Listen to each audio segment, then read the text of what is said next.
नमस्कार मित्रों, Shukla ji UP 32 channel में आपका स्वागत है। और आज हम इस वीडियो में बात करेंगे मित्रों सीता का चरित्र चित्रण। रामचरितमानस के आधार पर सीता जी का चारित्रिक विशेषताएं मित्रों इस वीडियो में बताएंगे आपसे। और जो लोग नए हों वो चैनल को सब्सक्राइब कर लें। और हम अपना मित्रों बिना देरी किए वीडियो शुरू करते हैं। रामचरितमानस के स्त्री पात्रों में सर्वाधिक आकर्षित करने वाला चरित्र सीता का है। सीता में पतिपरायण सती साध्वी भारती नारी के दर्शन किए हैं, जो पति के ही एकमात्र सब कुछ समझती है। उसका व्रत नियम और धर्म केवल पति के चरणों में अनुराग है। वह कहती है कि एक धर्म एक व्रत नेमा, काय वचन मन पति पद प्रेमा। वह धूप और छांव दोनों में ही पति के साथ समान भाव से रहना चाहती हैं। सीता के जीवन का व्रत और धर्म इन दो चौपाइयों में पूर्णतया व्यक्त हुआ है। जहाँ लगी जगत स्नेह सगाई, और प्रीति प्रीति ते निगम निजुगाई। मोरे सबई एक तुम स्वामी, और दीन बंधु डर अंतर जामी। अयोध्या कांड में तुलसीदास जी ने सीता को एक आदर्श पत्नी के रूप में चित्रित किया है। राम के वनगमन के बाद बात सुनकर वह राजमहल के संपूर्ण ऐश्वर्य एवं सुख भोगों का त्याग कर वनवासी व्यतीत करने के लिए पति के साथ बन जाने को तैयार हो जाती हैं। वह अपने जीवन की सार्थकता वत्कल वरण धारण करने में ही समझती हैं। वह किसी भी व्यक्ति में पति का साथ छोड़ने को तैयार नहीं है। माता कौशल्या और राम के समझाने पर वह कहती हैं, पति वियोग समान संसार में कोई दुख नहीं है।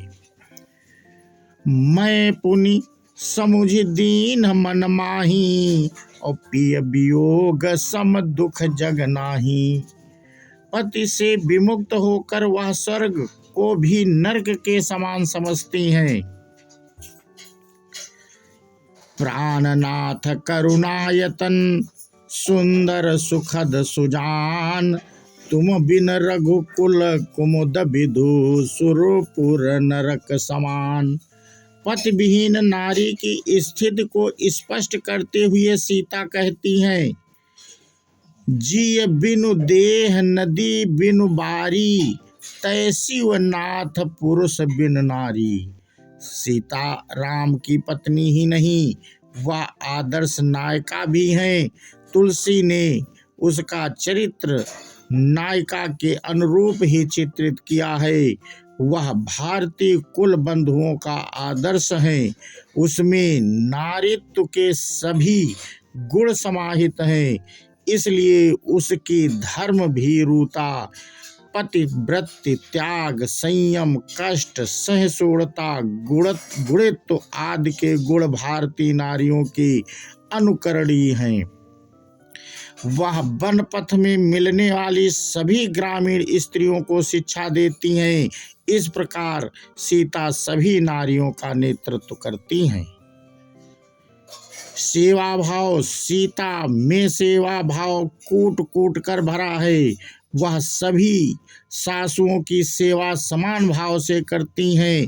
पति के साथ बन जाते समय सासुओं को छोड़ते हुए उसे बहुत दुख होता है। वह कहती हैं कि हे माता सुनिए, मैं बड़ी ही अभागिनी हूँ। आपकी सेवा करते समय दैव ने मुझे वनवास दे दिया, मेरा मनोरथ सफल ना किया। यह कहकर वह पछताती हैं। तब जानकी सासु पग लागी, सुनिय माय मैं परम अभागी। सेवा समय दैव वन दीन्हा, मोर मनोरथ सफल ना कीन्हा। इतना ही नहीं, वह वन में रहकर पक्षियों की सेवा करती हैं। वनस्पतियां उसकी सेवा में प्रसन्न हो उठती हैं। चित्रकूट में सीता के कोमल करों का जल पाकर वृक्ष फूल उठते हैं। त्यागशीलता। सीता का त्याग उसके नारी जीवन को उत्कृष्ट बना देता है। राजसी वैभव में पली हुई सीता अत्यंत कोमल भी है। राजा जनक जैसे चक्रवर्ती सम्राट की पुत्री और दशरथ जैसे महाराज की पुत्र वधू होने का गौरव उसे प्राप्त था। दोनों जगह सुख समृद्धि एवं भोग विलास की कमी न थी। जिसने अपनी सुकुमारता के कारण पलंग के नीचे जमीन पर कभी पैर नहीं रखा था, उसकी सुकुमारता के विषय में कौशल्या कहती हैं कि पलंग पीठ तज गोद हिंडोरा, सियन दीन पगु अवनि कठोरा। जिय मोर जिम जोगवत रहाऊं, दीप बाती नहीं टारन कहूं। वही सीता राम वनगमन के समय राजसी वस्त्र भूषणों का परित्याग करके तपस्विनी को वेश धारण कर लेती हैं, वलकल वस्त्र पहनती हैं। इस प्रकार सीता अपने पति का साहचर्य पाने के लिए इतने बड़े राज्य और सुख समृद्धि को तिनके के समान त्याग देती हैं। सीता सुकुमार होते हुए भी साहसी नारी हैं। वह वन के कष्टों को सुनकर घबराती नहीं है। राम उसके सामने वन की भयंकरता का वर्णन करते हैं। कानन कठिन भयंकर भारी, घोर धाम हिम बारी बयारी। कुश कंटक मंग काकर नाना, चलव पया देहि बिनु पद त्राना। कंदर खोह नदी नद नारे, अगम अगाध न जाहि निहारे।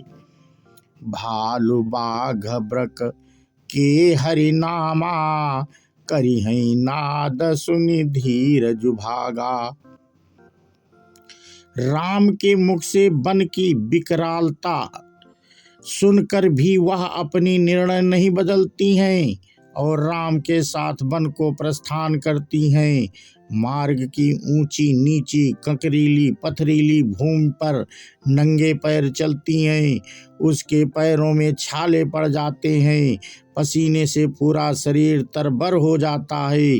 प्यास के कारण मुख सूख जाता है, फिर भी वह हिम्मत नहीं हारती हैं। शरीर को छील देने वाले वतकल वस्त्र, कंदमूल, फल आदि का आहार, जमीन पर सोना, पैदल चलना सामान्य नारी के लिए भी कष्टप्रद होता है। फिर सीता जैसी सुकुमारी के लिए तो इससे बढ़कर क्या और क्या हो सकता था। लेकिन वह इन सारे कष्टों को प्रसन्नतापूर्वक सहन करती हैं। इस दृष्टि से उसमें कष्ट सहन करने की अद्भुत क्षमता विद्यमान है। सीता भारतीय नारी हैं, अतः उनसे कहीं भी मर्यादा एवं संस्कृति का उल्लंघन नहीं किया। प्रयाग के भरद्वाज आश्रम से प्रस्थान करके यमुना पर कर जब राम लक्ष्मण और सीता आगे बढ़ते हैं तो आसपास के गांवों की स्त्रियां राम के सौंदर्य को देखकर सीता से पूछती हैं कि अपनी सुंदरता से करोड़ों कामदेवों को लजाने वाले ये तुम्हारे कौन हैं। इसी प्रकार वे स्त्रियां लक्ष्मण के विषय में भी पूछती हैं। भारतीय संस्कृत की पोषिता सीता की लज्जा और संकोच के कारण सकुचा जाती हैं और अपनी दृष्टि नीचे कर लेती हैं। भारतीय मर्यादा के अनुसार स्त्रियां अपने पति का नाम नहीं लेती हैं, अतः सीता ने भी भारतीय संस्कृति एवं मर्यादा की रक्षा करते हुए संकेतों के माध्यम से यह बात बता दिया कि नरम हमारे पति हैं। सहज स्वभाव तन गोरे, नाम लखन लघुआ मोरे। बहुरी बदन सिंधु अचल अंचल ठाकी, पिय न तन चितड़ भौह करवा की। खंजन मंजु तिरछे नयननी, निज पति कहे तिनहि सिय शयननी। सीता राम की शक्ति हैं, माया हैं, वह मूल प्रकृति तथा लक्ष्मी का अवतार हैं। उनका दर्शन करने वाले लोकप हो जाते हैं। वे संसार का सृजन पालन और संहार करती हैं। वाल्मीकि जी ने सीता के संबंध में कहा है, श्रुति से तु पालक राम तुम, जगदीश माया जानकी। जो सृजति जगो पालति, हरति रुख पाई कृपा निधान की।